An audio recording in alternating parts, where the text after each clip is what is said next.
In Congress, July 4th, 1776, the unanimous Declaration of the 13 United States of America.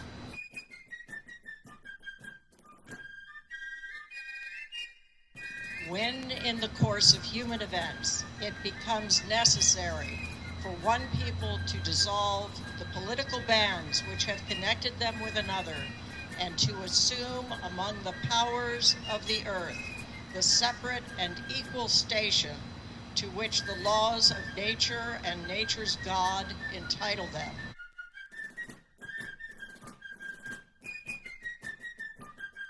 A decent respect to the opinions of mankind requires that they should declare the causes which impel them to the separation.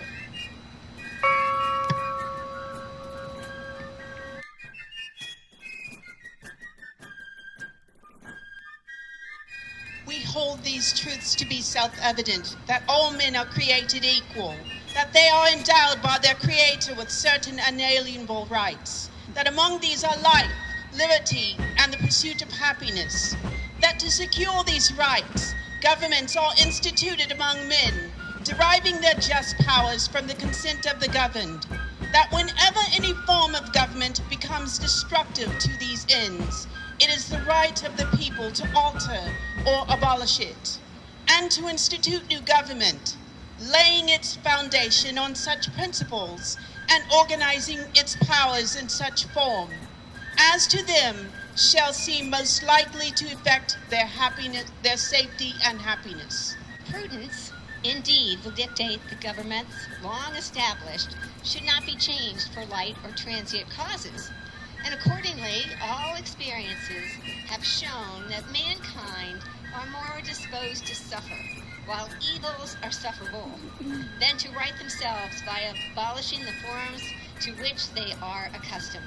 But when a long train of abuses and usurpations pursuing invariably the same object evinces a design to reduce them under absolute despotism, it is their right, it is their duty to throw off such government and to provide new guards for their future security. Such has been the patient sufferings of these colonies, and such is now the necessity which constrains them to alter their former system of government.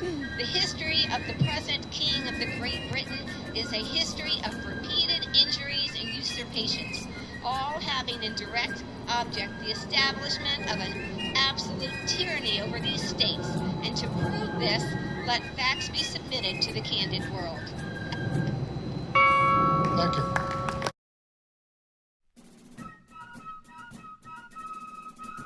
Has refused his assent to laws, the most basic, the most wholesome and necessary for the public good. He has forbidden his governors to pass laws of immediate and pressing importance.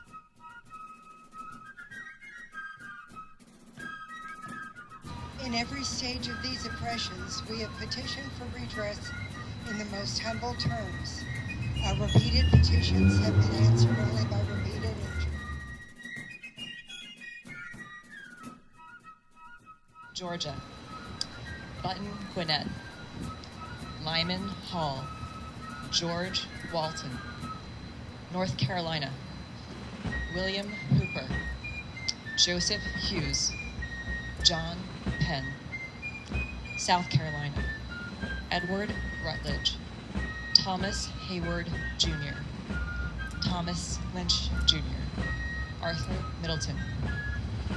Maryland, Samuel Chase, William Pica, Thomas Stone, Charles Carroll. Thank you. Lana Workman, Catoctin Chapter, Daughters of the American Revolution.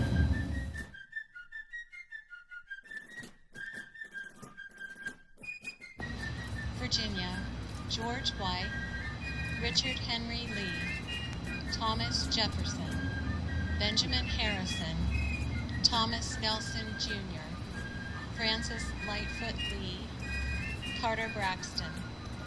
Pennsylvania, Robert Morris, Benjamin Rush, Benjamin Franklin, John Morton, George Clymer, James Smith, George Taylor, James Wilson, George Ross. Delaware, Caesar Rodney, George Reed, Thomas McKean.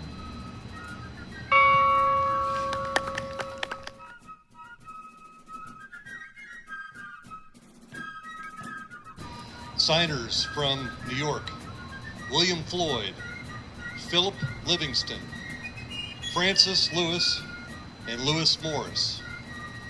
Signers from New Jersey: Richard Stockton, John Witherspoon, Francis Hopkinson, John Hart, and Abraham Clark. From New Hampshire: Josiah Bartlett and William Whipple. From Massachusetts: Samuel Adams, John Adams, John Hancock, Robert Treat Payne, and Elbridge Jerry. Thank you, Ken.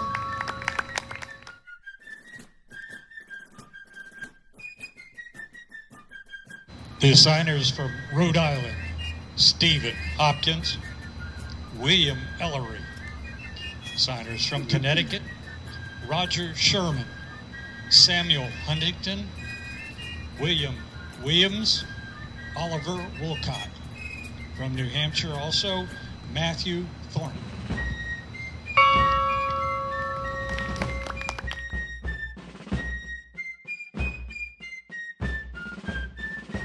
One might naturally ask, what happened to the signers of the Declaration of Independence, and what kind of men were they?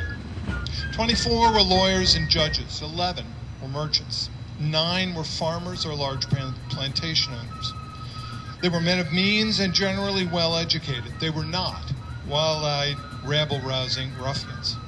They were soft-spoken men of means and education, who deliberated many long hours and crafted well-thought-out arguments about what the colonies should do.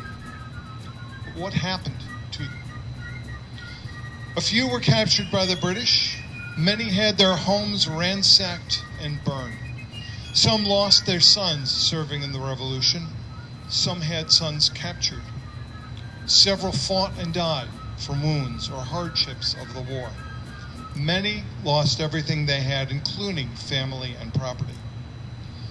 When they signed the Declaration, they pledged, for the support of this Declaration, with firm reliance on the protection of the divine providence, we mutually pledge to each other our lives, our fortunes, and our sacred honor.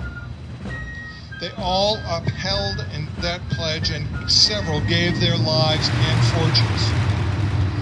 None, however, gave their sacred honor.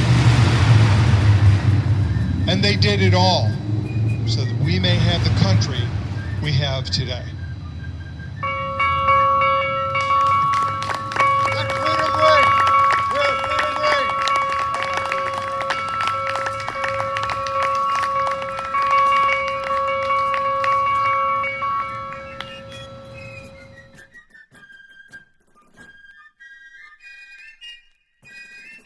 Hip, hip, huzzah! Hip, hip, huzzah!